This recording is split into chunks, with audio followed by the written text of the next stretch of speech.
பழம்பெரும் திரைப்பட இயக்குநர் ஏ.சி. திருலோகச்சந்தரின் உடலுக்கு திரையுலகினர் பலரும் மரியாதை செலுத்தி வருகின்றனர்.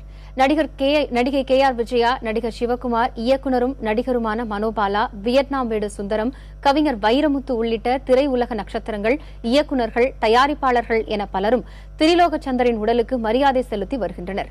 இந்த நிலையில் இன்று மாலை பெசன்ட் நகரில் உள்ள மின் மயானத்தில் அவரது உடலுக்கு இறுதிச் சடங்கு நடைபெறுகிறது.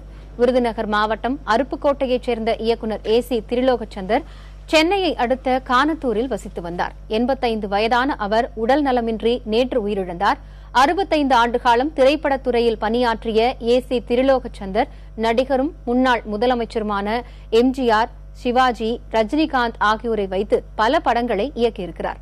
இவர் தமிழ்நாடு அரசின் கலைமாமணி விருதும் 5 முறை பிலிம்பேர் விருதும் பெற்றிருக்கிறார். படிச்ச மனுஷன், அடக்கமான மனுஷன், நிறைய விஷயம் தெரிஞ்சாலும் அனாவசியம் அடுத்தவங்க பேச மாட்டார். ஒரு மகத்தான ஒரு மனுஷன். எனக்கு காட்ஃபாதர்.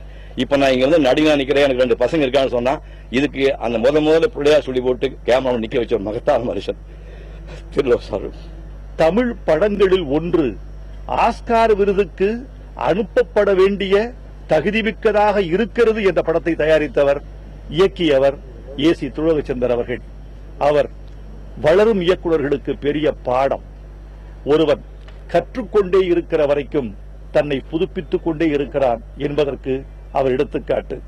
அவருடைய உடல் பௌதிக ரீதியாக மறைந்திருக்கலாம், ஆனால் கலை ஊடகங்களின் வழியே ஏ.சி. திருலோகச்சந்தர் மரிக்காத வாழ்வை வாழ்ந்து கொண்டே இருப்பார்.